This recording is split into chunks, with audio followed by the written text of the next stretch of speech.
धन्यवाद speaker sir. एक बहुत महत्वपूर्ण और संवेदनशील विषय पे बोलने के लिए आप मुझे मौका दिए हैं। अध्यक्ष महोदय, पूरे देश के युवा इस संसद के ओर, हम सब के ओर देख रहे हैं। इस बहस से, इस चर्चा से क्या निकल कर आएगी। उस आम युवा जो घर से इस सदन को देख रहे हैं, उनको ये तू मैं से कुछ फर्क नहीं पड़ता है। He is not concerned about किस सरकार में क्या हुआ, पिछले इतिहास में क्या हुआ, प्रदेशों में जब कौन राज कर रहा था तब क्या हुआ, उनको इससे कुछ फर्क नहीं पड़ता है। The student who is preparing for the next examination, he is more concerned about who is going to fix the system for the future, and he knows that this government under the Prime Minister Modi's leadership is trying to fix the system once and for all for the better for his future. अध्यक्ष जी, education इस देश में एक ऐसा महत्वपूर्ण ladder है समाज में आगे बढ़ने के लिए, सक्सेस पाने के लिए, और आम परिवार को, ऑर्डिनरी परिवार को शिक्षा के अलावा दूसरा रास्ता होते ही नहीं। बाकी जो परिवार होते हैं, अमीर परिवार से आते हैं बच्चे, उनको कई सारे रास्ता होते हैं। पापा के बिजनेस होता है, उनको लाइफ में ऑप्शन बी, ऑप्शन सी कई सारे होता है। जो आम परिवार से जो बच्चे होते हैं, उनको ऑप्शन बी, ऑप्शन सी नहीं होते अध्यक्ष। उनको एग्जाम की तैयारी करना पड़ता है, शिक्षा के माध्यम से ही उनको जीवन में आगे जाना पड़ता है। और शिक्षा और एग्जामिनेशन एकमात्र ऐसा व्यवस्था है देश में जहां आपके सरनेम ना पूछा जाता है, जहां आपके परिवार का पर कैपिटा इनकम ना पूछा जाता है, आपके कास्ट, आपके बैकग्राउंड, आपके फाइनेंशियल बैकग्राउंड कुछ पता नहीं, पूछा नहीं जाता है। सिर्फ और सिर्फ आपका मेहनत के आधार पर आपको वहां एक अपॉर्चुनिटी मिलता है। और इसलिए अध्यक्ष जी, जब शिक्षा में और एग्जामिनेशन में मैल प्रैक्टिस जब होता है, जब पेपर लीक होता है, तब एक सिस्टम में वो सिर्फ एडमिनिस्ट्रेटिव लैप्स नहीं होता है, वो एक विश्वासघात होता है। It is a breach of trust. और इसलिए जब नीट की जो लीक हुआ, माननीय प्रधानमंत्री जी ने कहा, he said that this is a crime, ये पाप है, और तुरंत सरकार ने शॉर्ट टर्म में, लॉन्ग टर्म में इसको सुधार करने के लिए प्रयास किए हैं। What did we do right after the examination paper leak? Immediately we took 3 steps. First, to ensure justice. Cases दर्ज हो गया, सीबीआई जांच हुई, पूरे देश में इसके ऊपर जो किए थे उनका अरेस्ट हुआ। This was to ensure justice. Second, रीनीट हमने की, and we did it in a record time, ताकि बच्चों का एक पूरा एकेडमिक साल खराब ना हो। रीनीट was conducted. This was the primary responsibility of the government, and we delivered on that. Second and third and most important, Adhyakshi, was bringing in reforms to strengthen the NTA and make sure that the next NEET, whenever it happens, will not fail the students. प्रधानमंत्री जी इसलिए 2 बड़े कदम उठाए। One, we have declared that the next examination will be a computer-based examination on the basis of how IIT JEE exams take place. A very big examinations reform. Second, the Prime Minister has also set up a high-powered committee to make various reforms, recommendations in the whole of the examination apparatus, from setting the question papers to the examination center, and these all will be carried out in good faith. Third and the most important reform is also strengthening this law that we are discussing today. अध्यक्ष जी, प्रियंका जी अभी तक बहुत विस्तार में बात की। I want to ask her, in 2010, UPA government had introduced a similar bill, prevention of malpractices bill. To take your seat. Why did you not pass the bill? Why did that bill fail? Just take your seat. If at all you were so concerned about the future of young people, in 2010 you should have passed this bill so that the last 30 years these paper leaks would not have taken place. Adhyaksh ji, in 75 years of India's independent history, कई सारी papers leak हो चुके हैं।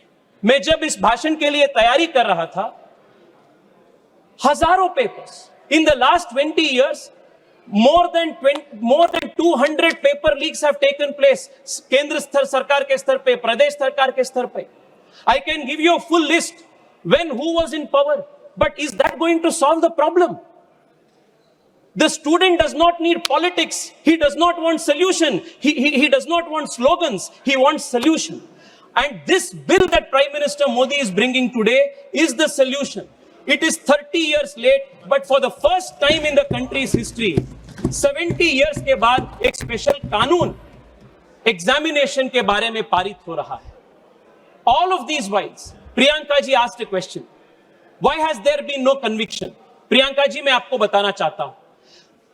Convictions इसलिए नहीं होता था क्योंकि एक स्पेशल कानून इसके लिए नहीं था. आप 2010 में इसको इंट्रोड्यूस किए थे, पास नहीं किए थे. हम इस बार इसको पास कर रहे हैं. This is the reason. 70 years में, in 70 years of the country's history, this is the first time a special law to criminalize was passed in 24 and is being strengthened now in 26. Adhyaksh ji, but I want to take this debate further. I want to broaden the scope of this debate. आज जब चर्चा हो रही थी, कई सारे सुझाव आए शिक्षा के संबंध में, एग्जामिनेशन के संबंध में. I want to ask myself a question that many students ask every day. Why is our education system like this today? Exam system जो ब्रोकन हो चुका है, एग्जाम सिस्टम में जो फॉल्ट्स है, this is only a symptom. The real problem is with the education system. Gen Z के language में अगर बोलना है अध्यक्ष ji, fixing the exam system is only fixing the bug. Fixing the education system is actually fixing the source code. And fixing the source code is root and branch reform of our education system. How is our education system today? 16-17 years के जो बच्चे होते हैं देख जी, what do they face? एक बार उसके ऊपर चर्चा करना जरूरी है. अध्यक्ष जी, जो नीट की तैयारी होता है ना, वो सिर्फ 2 साल से नहीं होता है. 7th 8th स्टैंडर्ड से शुरू होता है इसका तैयारी. रोज घर पे बोला जाता है 10वीं कक्षा में लाइफ का टर्निंग पॉइंट है. प्रेशर कुकर में शुरू होता है बच्चे. 11th 12th में हर दिन गांव से जो बच्चे जाते हैं कोचिंग हब्स में, कोचिंग सिटीज में, कोटा हो, पुणे हो, छोटे एक डॉर्मिटरी या हॉस्टल में छोटे रूम बनवाते हैं. 2 साल वहां, 3 साल वहां वो रहते हैं. और क्या पढ़ाया जाता है उनको? No creative thinking, no first principles thinking, no problem solving skills. सिर्फ रट करना होता है सुबह से रात तक, सुबह से रात तक. सुबह 4 बजे से शुरू होते रात 10-11 बजे तक. ना खेल, ना दोस्ती, घर परिवार से बातचीत नहीं. एक प्रकार से मशीन बन जाते हैं बच्चे. और जब बच्चों को वीकेंड पे या उनको समर में 10-15 दिन का छुट्टी मिलता है, जब घर पे जाते हैं सब रिश्तेदार उनसे पूछते हैं, एग्जाम के ठीक तैयारी हो रहा है ना, कितना होगा रैंक, इस बार अच्छा मार्क्स होगा ना. और कंपैरिजन होता है. जो पड़ोसी का बच्चा होता है उनके साथ कंपैरिजन होता है, जो रिश्तेदार का बेटी होता है उनके साथ कंपैरिजन होता है.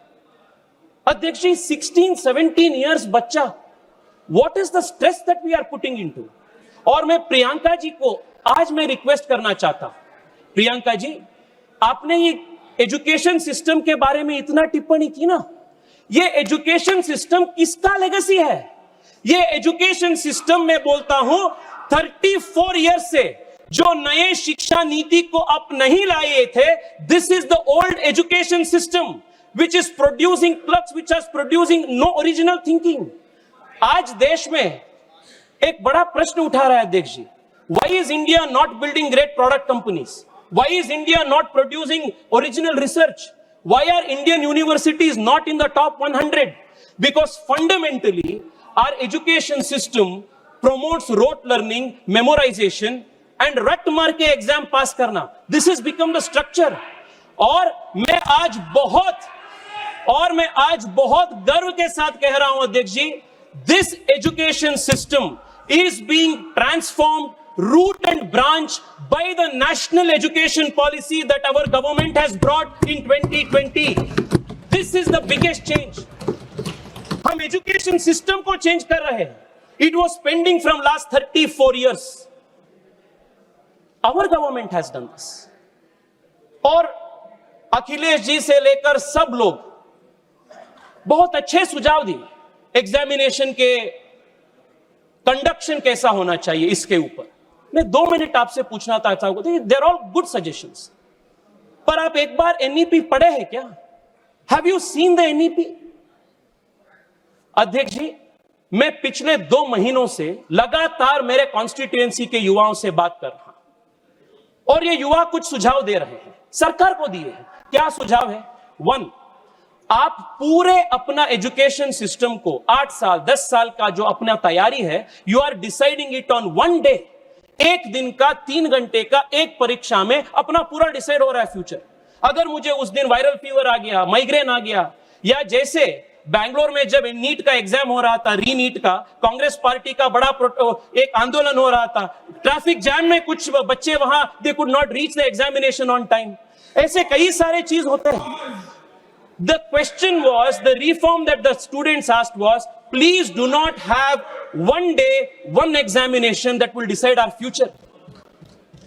This was their demand. दूसरा डिमांड उनका था, please have a system where there is a different method of assessment. अध्यक्ष जी, युवा इजी एग्जाम नहीं मांग रहे. एग्जाम इजी कर दो, आसान कर दो, ये युवाओं का मांग नहीं है. उनका मांग है क्वेश्चंस में थोड़ा ओरिजिनलिटी ले आओ. अगर मैं नीट के लिए तैयारी कर रहा हूं तो मुझे आप बायोलॉजी पे ज्यादा टेस्टिंग करो, फिजिक्स और केमिस्ट्री से. ये उनका मांग है. और बच्चों का तीसरा मांग है अध्यक्ष जी, मैं खुद मेरा एग्जांपल देता हूं. अध्यक्ष जी, जब मैं कॉलेज में था, I was very interested in chemistry, I was interested in physics, but I was very bad at math. I sucked at math. और मैं ऑप्शन चाह रहा था, मैं फिजिक्स केमिस्ट्री भी पढ़ूं और मैं हिस्ट्री और इकोनॉमिक्स भी पढ़ूं. पर ये मल्टी डिसिप्लिनरी अप्रोच कांग्रेस के जो एजुकेशन सिस्टम था और कुछ हद तक अभी भी जारी है, that does not allow for this multidisciplinary option. Now what have we changed? अध्यक्ष जी, आपकी अनुमति से मैं नेशनल एजुकेशन पॉलिसी का 3 वाक्य पढ़ना चाहता हूं. This is going to convince our young people that the whole root and branch reform of our education system is taking place, and therefore the examinations as we know it today will change in the coming years. First, बच्चों का मांग क्या था? आज memorisation के आधार पर, रट मारने के आधार पर पूरा एजुकेशन सिस्टम है. इसके वजह से जो हम कॉलेज में पढ़ते हैं उसका कुछ महत्व नहीं होता है. All that is tested is whether you can recollect, memorise and reproduce it, वॉर्म it in an exam 3 years में, 3 hours में. This is what is actually tested. Now the first reform they have asked is, इसके वजह से coaching centre बढ़ रहा है. The whole system is a problem. The national education policy diagnosis the problem in these words. Please सुनिए अध्यक्ष जी, the current nature of secondary school exams, including board exams and entrance exams, and the resulting coaching culture of today are doing much harm to students. These exams also force students to learn a very narrow band of material in a single stream, rather than allowing the flexibility and choice that will be so important in the education system of the future. ये diagnosis Modi सरकार के national education policy पे है. This is not the old legacy of the Congress party's education system, and this NEP is now being implemented. This is what is implemented now. दूसरा अध्यक्ष, board exam के लिए क्या कहे? What is the fix for the board exam national education policy? Board exams are to be redesigned. Supriya ji please सुनिए. Board exams are to be redesigned to test primarily core capacities, competencies, critical problem solving things. She is listening you very patiently because after you, she will speak. Yes, please.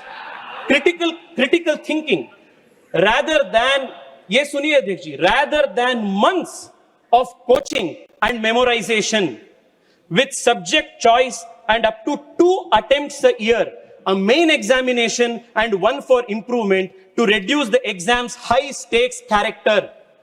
और अध्यक्ष जी मुझे बताते हुए बहुत गर्व है, इस साल के सीबीएसई 10th स्टैंडर्ड एग्जामिनेशन साल में एक बार नहीं हुआ, एनईपी के आधार पर 2 बार हुआ and students were given the choice to select the best of the scores. ये फ्लेक्सिबिलिटी हो रहा है system. This is a new change we are bringing. Third क्या है अध्यक्ष जी, मैंने बताया अध्यक्ष जी, जब मैं स्कूल में था मैं बहुत मुश्किल से मैथ्स में पास होता था, पर मैं डिबेट कंपटीशन में, एसे कंपटीशन में, क्विज में हमेशा मैं टॉप में होता था. बट वो सबको एक्स्ट्रा करिकुलर एक्टिविटीज कहा जाता था. It was not even considered.